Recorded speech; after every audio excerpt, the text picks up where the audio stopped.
존경하는 국민 여러분, 존경하는 김상희 부의장님, 선배 동료 의원 여러분, 제 말 좀 들어주십시오. 큰일 났습니다. 대한민국에서 홍길동이 사라지고 있습니다.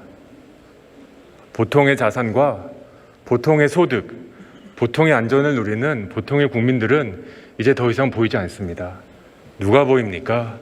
그 대신 평일에도 예약이 하늘의 별 따기인 골프장의 긴 대기자 명단과 매일 배송에 힘들어서 죽어가는 저의 동갑내기인 고 김원중 선생님만 보입니다.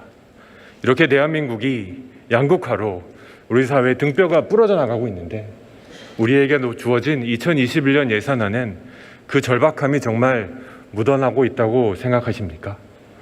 17개 부처의 수십만 페이지 예산을 검토해 보니 양극화, 격차, 소득 격차 같은 단어는 2588번만 나옵니다. 많다고 생각하십니까? 저는 턱도 없다고 생각하십니다. 산업부 예산엔 현대모비스를 총괄기관으로 하는 예산이 169억이나 배정되어 있습니다.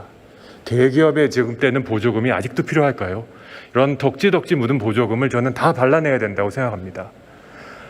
약자들에게 지급된다고 생각되는 보조금은 그렇지 않은 경우가 너무 많습니다. 지난 4차 추경에서 우리 3조 9천억 원에 달하는 금액이 소상공인에게 지원되는데 우리 실은 알고 있지 않습니까? 이 돈은 이분들에게 임대료를 받는 건물주를 위한 건물주 지원금이었습니다. 이렇게 정말 어떻게 해야 우리의 양극화를 이겨낼 수 있을까요? 반면에 소득 불평등을 위해서 정말 도움이 되는 개인과 가계의 보조금은 우리 너무 인색합니다. 이 사람 정말 가난한 거 맞아? 게으른 거 아니야? 사례가 없는데요? 형평성에 맞지 않는데요? 하는 대답만 계속적으로 반복됩니다.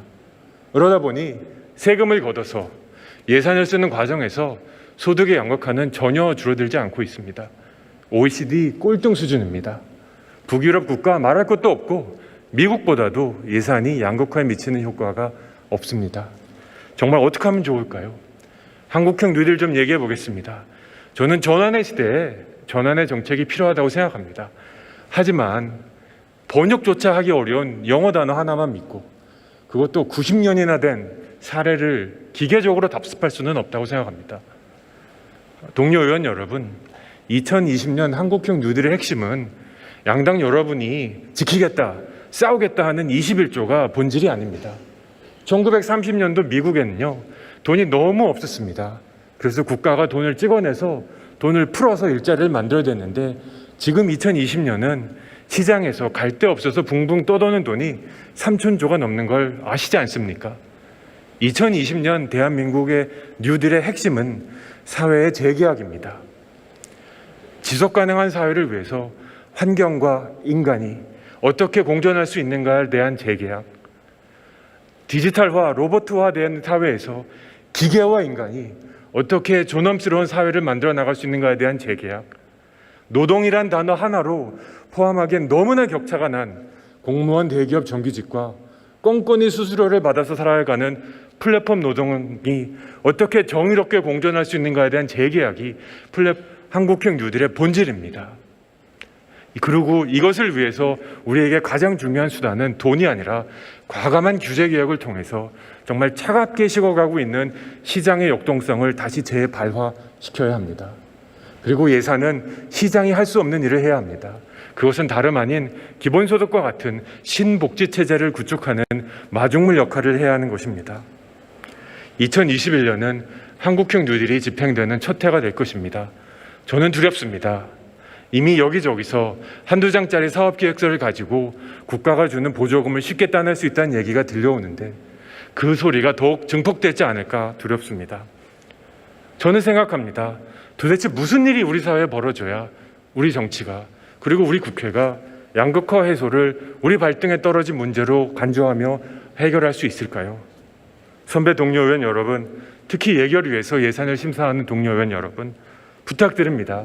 이것은 좌우의 싸움이 아닙니다. 서울과 지방의 싸움도 아니고 여성과 남성의 싸움도 아닙니다. 이것은 무한한 욕망과 내려놓음의 싸움입니다. 지속 가능한 사회와 몰락 가능한 사회의 싸움입니다. 보통과 극단의 싸움입니다. 그렇습니다.